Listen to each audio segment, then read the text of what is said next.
comprensión y dilatación de gráficas. Para graficar y igual a fc de x, si c es mayor que 1, se alarga verticalmente, o sea, se comprime. La gráfica y igual a fx por un factor de gráfica se comprime. Y cuando está un valor entre 0 y 1, la gráfica se ensancha, se abre. Entonces, ahí lo que se llama la comprensión cuando se cierra y la dilatación cuando se abre.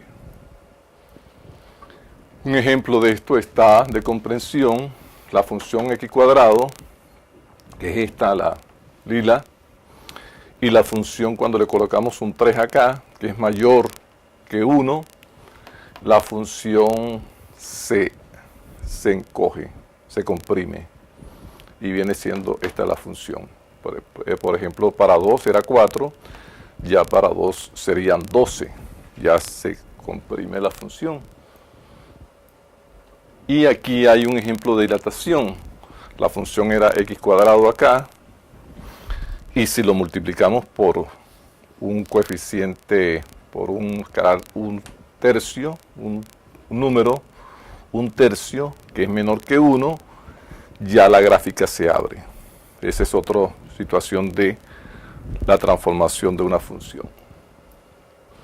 En este caso, cuando las gráficas se encogen horizontalmente, se les hacen los cambios dentro de la misma 3x, le multiplicamos por el mismo, y entonces esto estaba como esta función, esta es la primera función, parábola, y llega hasta acá.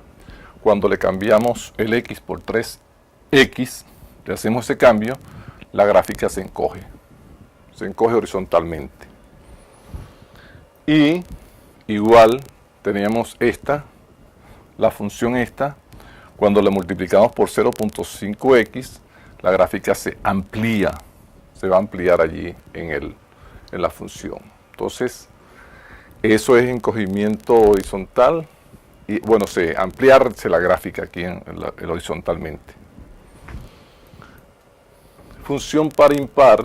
En la función par impar es cuando cambiamos x por menos x, la función no cambia, se queda igual. Por ejemplo, el caso de f de x cuadrado, que es la más sencilla, o la función valor absoluto.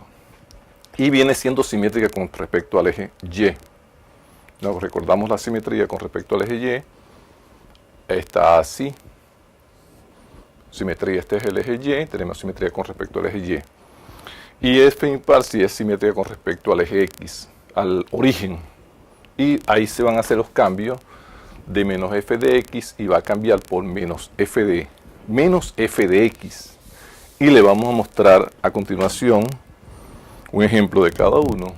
Veamos esta función pares, lo más sencillo, pero hay infinitas sus funciones pares. Y le cambiamos x por menos x y da igual. En estos casos, y menos x sería x igual, sería igual a x en este caso. ¿Ve? Entonces, cambiar la función f de x es igual a f de menos x.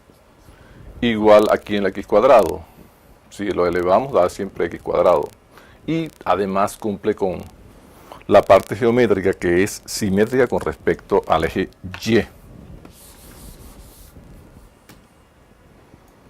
Veamos los impares, que le cambiamos, está la función f de x igual a x a la 3, y si cambiamos f de menos x, va a ser menos x a la 3, y esta función nos va a dar x a la 3, es decir, menos f de x. Queda la función cambiándola con el signo negativo, igual para esta, y se ve que la función va a ser simétrica con respecto al origen. Aquí aparece 2, 2, aquí aparecería 1, 1, aquí aparecería menos 1, menos 1, y así se van viendo las simetrías con respecto a este. En esto igual 1, 1, aquí aparece menos 1, menos 1, aparece 2, menos 2, aquí aparecería menos 2, menos 2. Seguimos mirando para completar ya, vimos traslación a la izquierda, traslación a la derecha, y ya la función puede tener dos traslaciones o tres cambios.